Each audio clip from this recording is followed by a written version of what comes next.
Hey guys, Letter Magic here, and we have got a load of spoilers for today, so get ready. And we're actually at, I think like 230 out of 280, something in that neighborhood. So tomorrow will probably just be a common dump, but they did fit a couple in here, so I'm going to burn past them like the generic blah reprints. But first up, we've got Skyclave Shadowcat. It's a 4-cost 3/3 feline horror, aka cat horror in this language.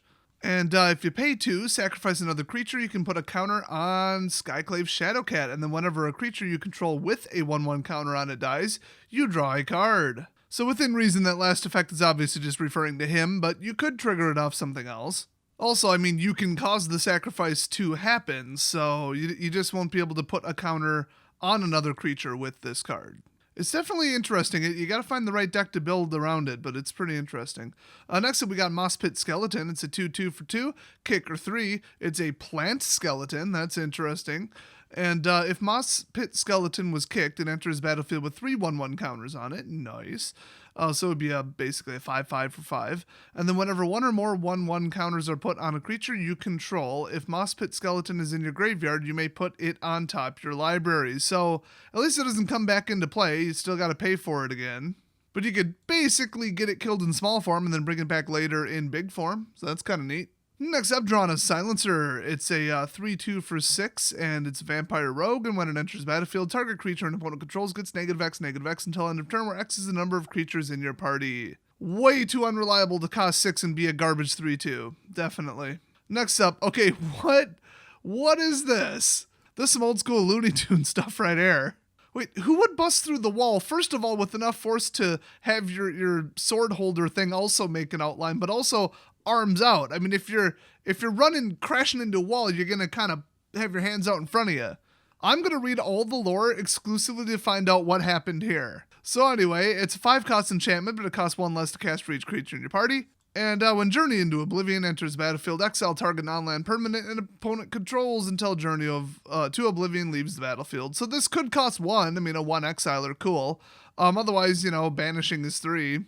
So better if you're running a full party, worse if you're not, and since you probably can't get 4 creatures to stick very reliably, we're going to go with not. Next up, we've got a bit of a mistake here because it's a 2/2 for 1 in red with Trample and Haste. I'm probably wrong, but this may be the most powerful red creature ever printed for 1 mana. And I say that because they put what appears to be a downside on it, but really actually isn't. So, I mean, you got a 2/2 coming at you on your turn 1, their turn 0 if you go first. So that I already don't like that. Shocker, nobody likes Red Rush. But then whenever it deals combat damage to a player, return a land you control to its owner's hand. Oh, you mean a tapped land and then you can replay it untapped? Oh, you mean that thing where you get a land enters the battlefield effect called Landfall? So their attempt to balance this with the downside accidentally gave it 2 more upgrades. That's unbelievable. So yeah, you are not getting more lands in play if you keep swinging with this, which is actually a big problem over time, unless you wanted Landfall, and by the time Landfall is relevant, it's probably like turn 4+. So I wouldn't call this like the worst thing ever, but I don't want to see it. This in the 13 land deck would have crushed it because they get to like 1 or 2 lands and they're good. They're good for the rest of the game. That's fine. And the whole double spend thing, I mean, do you even really need another land? Because you kind of pseudo do have another land for 1 turn. So let's say you got 2 mountains, and you tap 1 to cast this. Okay, boom, swing, hit him. And then you return that mountain to hand, and then you drop it back in untapped. Now you have access to 2 mana. So you have access in the turn to 3 mana. That's a problem. Plus, honestly, you could just cast this and sit on it, use it defensively.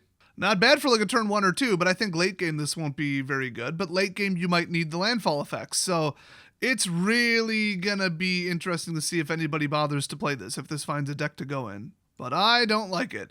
So next up, Nahiri's Lithoforming.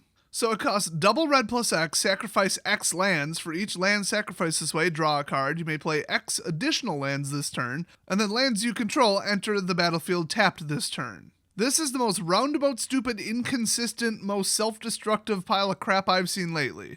You would have to be out of your damn mind to play this.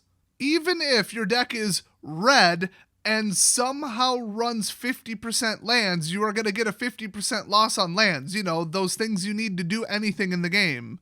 Let's say it's like turn 20, you got like 12 lands in play, and then you cast this. Okay, well, all your lands are gone, so if you pull non-lands, you can't cast them ever. And then, oh, I got a couple lands back and slapped them into play. Normally it'll be 1 and 3. So you sack like 6, you get 2 back, you drop them in, can't even use them this turn, and then for the rest of the game you're shorted 4 mana. I mean, even with Landfall, this is the dumbest way to do Landfall I've ever seen, and then you gotta pay 2 red mana on top of this garbage spell. This is truly idiotic. So next up, we got Canyon Jerboa. It's a creature mouse, and it's a 1/2 for 3, which is pretty much useless, but it has Landfall. When a land enters battlefield under your control, creatures you control get +1/+1 till end of turn. There are permanent effects that permanently do this for 3 in white, so kind of dumb, but the whole point is like stack it up. So white's going to have a lot of counter dump, a lot of field boost, a lot of, passive, everybody gets boosted crap. It already has too many of those even post-rotation. So, yeah, I think this might actually be a little much, but it's also inconsistent and not really worth anything for 3, so we'll see. Next up, Molten Blast. Choose 1 for 3 mana at instant speed, 2 damage to target creature, planeswalker, or destroy target artifact. So not very good, but you gotta pay for those options. Next up, a Mythic Colorless card. Those aren't the most common thing ever. So we've got Forsaken Monument, a 5-drop legendary, and colorless creatures you control get +2/+2. I'm actually surprised they made it legendary, even though that just screams, hi, make me legendary. Don't let them have 2 of these ever. Which is typically when they don't put legendary on it. So we're already completely out of control. It's a double Lords card. Let's see. Whenever you tap a permanent for colorless, add an additional colorless. Okay, this is just Ugin summoning trash. When you cast a colorless spell, you gain 2 life. Great. Broken, overpowered, Steel Overseer Ugin trash. That's what we needed in the game. Thanks, Wizards. So next up, Akiri Fearless Voyager. It's a 3/3 for 3, and it's a core warrior, legendary actually. Whenever you attack a player with 1 or more equipped creatures, draw a card. So you don't even have to hit them, you just have to swing at them, which is ridiculously overpowered. And then you pay 1, and you may unattach an equipment from a creature you control. If you do, tap that creature, and it gains indestructible till end of turn. Ooh. This may single-handedly prop up equipment decks. I think that whole, the first equip is 3, then after that you gotta overpay for it, that's, unattractive concept to me. Wouldn't be the first thing I would build, but we'll see if it takes off. Next up, it allegedly translates to Reclaim the Wastes. It's a 1-cost green sorcery with kicker 3. Search your library for a basic land card, reveal it, put it in your hand, which is actually pretty good for 1. Then shuffle your library. If the spell is kicked, you look for 2. Normally I'd say, okay, it's a pretty good spell. If you want to pay 4, you can go get 2. That makes sense. It's kind of like an option card. Well, except right now where there's 10 other spells that do this crap? It's just a free Ugin fetch deck. That's all this garbage is. You get to Ugin mana, you drop in Ugin, you win the game. I've seen people play it in the 2021 queue right now with all of this landfall assistance shit. So putting garbage like this in the game on top of it, they're going to have to ban Ugin, but we already knew this. Shouldn't have printed in the first place. It was the most hated card in the set it was in. So next up, Lithoform Engine. It's a 4-cost, another legendary colorless artifact. Wow. So you pay 2, tap it, copy target activated or triggered ability you control, aka Planeswalker abilities. You may choose new targets for the copy. Okay, that's ridiculous. Pay 3 and tap it, and you can copy target instant or sorcery spell you control with no limit whatsoever on the mana, so that's broken garbage. You may choose new targets for the copy. Unfortunately, you have to pay for the spell, then you have to pay 3 for this ability, so that kind of cripples it a bit. But in high mana decks, like ones where you just dump in 2 lands per turn and then summon Ugin, well, you might want to run this actually. And then if you pay 4 and tap it, copy target permanent spell you control. How would that possibly work? You get out a Sharpie and draw a new copy of the card? Like, what the hell? Whatever, this is just more broken trash. I don't want this bullshit in my game, and neither do you. This is just more classic Mark Rosewater doubling bullshit. Can't wait to see the ban announcement for it. Next up, Skyclave Relic. It's a 3-cost rare artifact with kicker 3 and it's indestructible. Wonderful. And when it enters battlefield, if it was kicked, create 2 tapped tokens that are copies of Skyclave Relic. Wonderful. And then you can tap it and add 1 mana of any color. To specifically summon Ugin. I mean, they might as well have just written it right on the damn card. Way too much mana, accessible way too early in the game, or the ease of, no matter what turn it is, getting past 6 mana, is absolute cancer to the game, in case you haven't noticed for the last year and a half. So here we have in this full set, almost back to back to back to back, just mana ramp land fetch trash that'll get you to way too high of a mana pool accessibility way the hell too early. And then on top of it, these are indestructible, so it's just going to be Ugin all day until they ban them. And even after they ban them, I don't want this bullshit in my game. So next up, another inscription card, finally one in English. It's about damn time. Inscription of Insight. This one's blue, so I'm already nervous. It's a 4/4 though, so who the hell has 8 mana? Oh wait, everybody, because you get to go fetch 2 lands per turn. I forgot about that. Oh, just dump in a bunch of 3-cost ramp shit and have permanent indestructible mana sources. Cool. So choose one. If the spell was kicked, choose any number. Return up to 2 target creatures to their owner's hands because we need more bounce back shit in the game. Scry 2, then draw 2 cards. Great consistency booster. Love that. And target player creates an XX blue illusion creature token where X is the number of cards in their hand. I believe the way they phrase that it permanently sets it at that. Yeah, if anybody finds a way to pull this off, it'll be annoying as hell. Next up, Maddening Cacophony. It's a 2-cost sorcery with kicker 4. Each opponent mills 8 cards. Wonderful. More mill support. I was hoping we'd get more of that. It's been a while. If this spell was kicked, instead, each opponent mills half their library, rounded up. So this is literally just Traumatize, but worse. Great. So you guys realize how this half your library bullshit works, right? If you're playing in paper, you have to count your library, remember or write down the number, then count your library again and stop at, half the number. So you have to count one at a time in front of your opponent, every single card in your library 1.5 times. What an absolute waste of time and a push to force people to play digital. Just like Mutate, where no human being on the planet can reasonably track Mutate in paper. It can't be done. I'm actually having trouble picking out the absolute dead-ass worst card from this set. I mean, we've got probably all 5 of the top 5 sitting right here in this group. So yeah, Standard's absolutely f***ed until 2023. I mean, is anybody surprised? Next up, Nahiri's Binding. It's a 3-cost aura, enchant creature, planeswalker, can't attack, and its activated abilities can't be activated. It's about damn time we got a pin down that actually works on planeswalkers. Doesn't matter though, because Standard's unplayable. Next up, Kazandu Stomper. It's a 6-cost 6/5 with trample. When it enters battlefield, return up to 2 lands you control to their owner's hand. Wonderful. At least you don't go get them out of your library. Just kidding, you do, because you're going to play that effect instead of this piece of shit. Next up, Ondu Inversion with Ondu Sky Runes on the back, which, even though it's a rare, it enters the battlefield tap as just as shit planes. So, destroy all non-land permanents for 8. So, nobody in their right mind is playing this trash. Next up, Squad Commander. So 3/3 for 4, it's a warrior, and when it enters the battlefield, create a 1/1 white core warrior creature token for each creature in your party. At the beginning of combat on your turn, if you have a full party, which you don't, creatures you control get +1/+1 and gain indestructible till end of turn. So, I mean, it's only combat until end of turn on your turn, but that's still incredibly annoying. You can just swing out with it. But this would either be white-red warriors, or it'll be mono-white, just swing away, boost, and save it kind of archetype. And honestly, 3/3 for 4 isn't good enough to even do that. I don't think most people will play this. Next up, Scoot Swarm. Oh boy, Scoot Mob's back, yay. So it's a 1/1 for 3 landfall. When a land enters battlefield under your control, create a 1/1 green insect creature token. If you control 6 or more lands, told you it was Scoot Mob, create a token that's a copy of Scoot Swarm instead. Oh, goody. So now the Ugin deck has a way to go wide instead of just run Ugin. Wonderful. I'm happy for them. Yeah, this card right here is part of making Landfall way the hell too good late game. So I think we're going to have some problems with the Landfall archetype. And next up, we've got Fortificación de Bosque Extenso. It's got a come and tap shit forest on the back, and it says, put a 1/1 counter on target creature for 1 green. That's not bad. In the right deck, I could see somebody running it. Next up, we got Mamute de Kazandu. And that's, of course, a Kazandu Mammoth. We got a crap land on the back, and it has Landfall. Whenever a land enters the battlefield under your control, Kazandu Mammoth gains +2/+2 till end of turn, and he's a 3/3 for 3, so that's already pretty damn good. And with the land on the back, and then that could trigger Landfall, I would definitely put this in a Landfall deck, mono green or otherwise. So next up we've got, I don't have any idea how to say that in Portuguese, that language is too complicated, it's Scythe Leopard. So it's just a 2/1 cat with trample, and it has Landfall, put a counter on it permanently.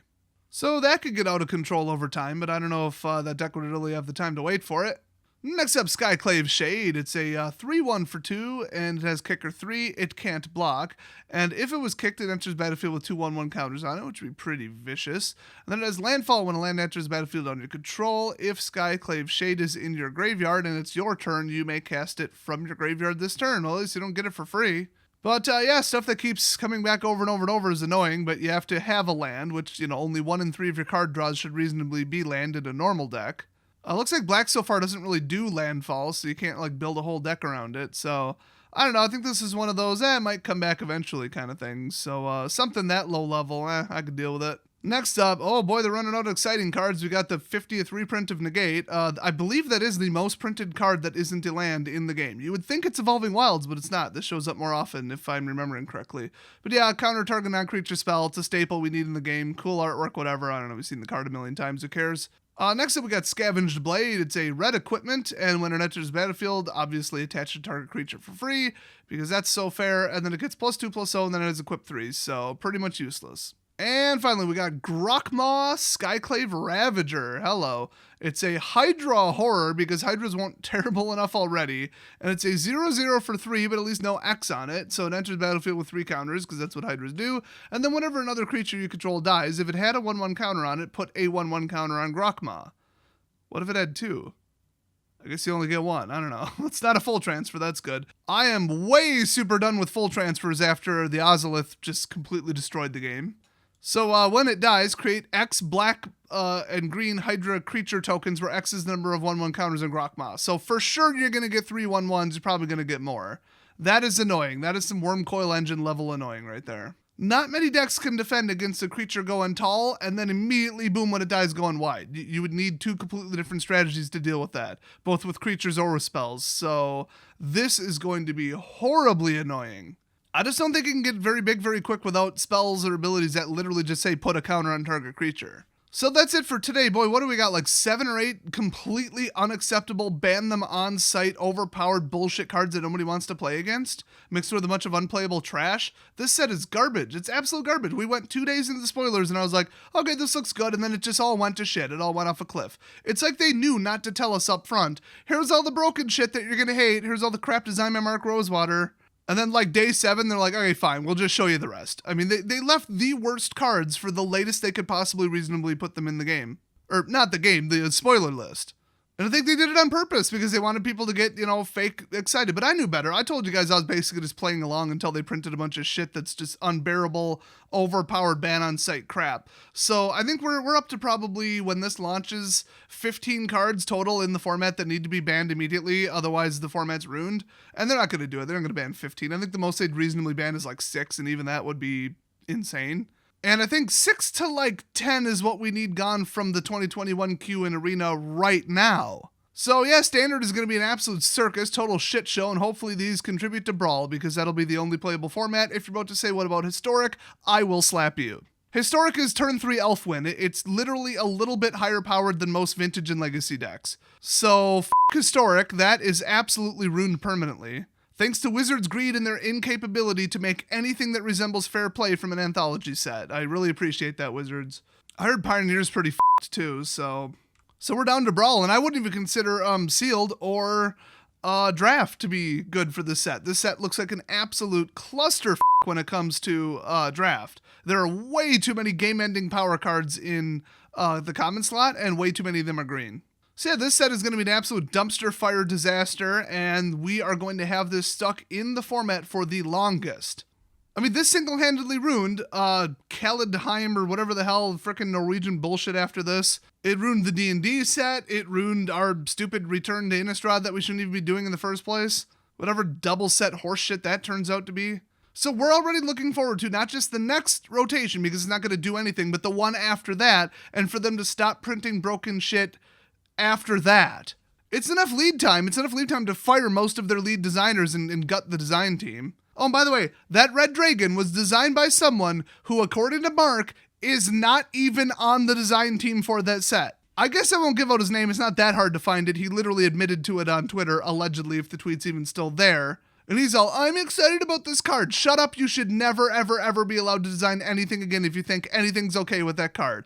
F*** you. So this set is such a disaster, I wouldn't even go to a pre-release. It's going to be so unfair for anything limited format, which would be Sealed or Draft. I wouldn't touch it. I wouldn't buy it. I wouldn't play it. And I wouldn't look forward to playing Standard for about a year and a half. Wish something else was the case, but it's not. So great. Great news. Thanks, Wizards, for ruining another f***ing year. I'll see you guys next video.